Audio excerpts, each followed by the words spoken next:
हालत पहुंचे खुद महादेव। फिर जो हुआ उसे देखकर पुलिस वाले भी हैरान हो गए। हर हर महादेव। दोस्तों, ये सच्ची घटना है वृंदावन की। वृंदावन में एक संत रहा करते थे। लोग उनको जज साहब कहकर पुकारते थे।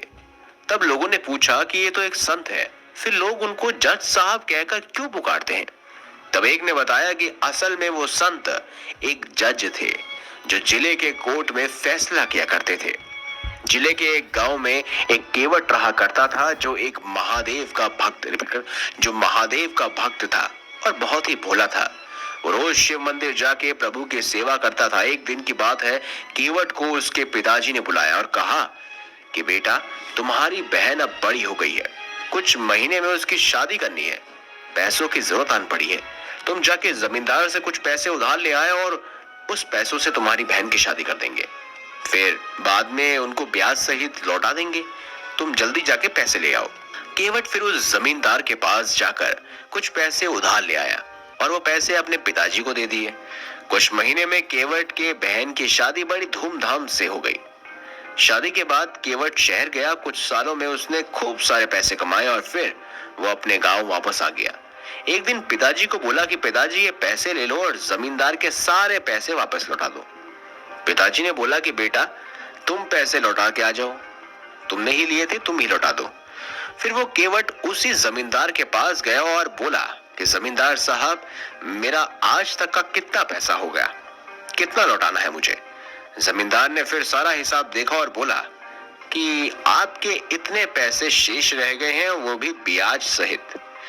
केवट ने वो सारे पैसे उसी समय लौटा दिए। फिर जमींदार ने उसे एक पर्ची दे दी जिसमें लिखा था कि केवट ने मेरा सारा हिसाब चुकता किया है, अब इसका कुछ भी क्षण बाकी नहीं है।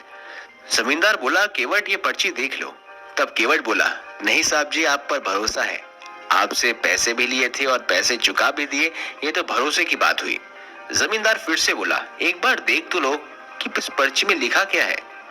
केवट ने कहा, नहीं साहब जी, वो तो शंकर भगवान ही जाने।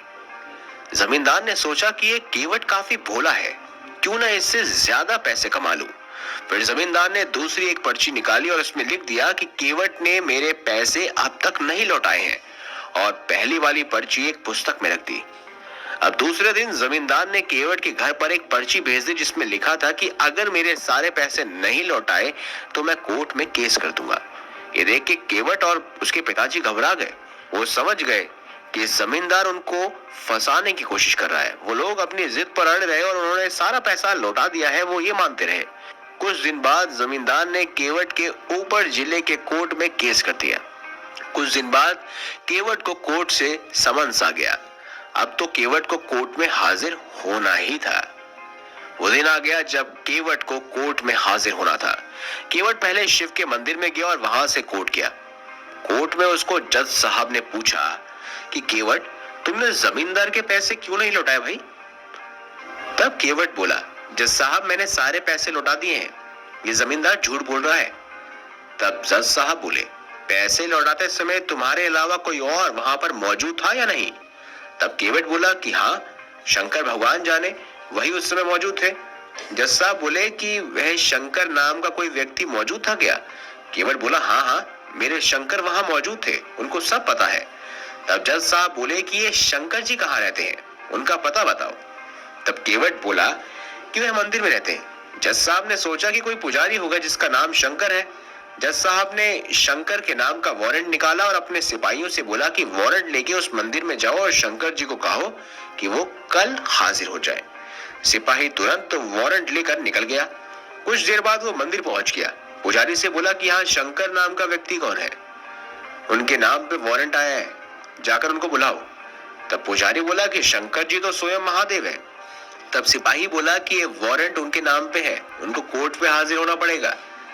फिर पुजारी ने वो वारंट लिया और शिव जी के चरणों में रख दिया और बोला कि हे प्रभु, आज तक आपके चरणों में कई सारे पकवान, आभूषण, वस्त्र आए, मगर आज पहली बार एक वारंट आया है।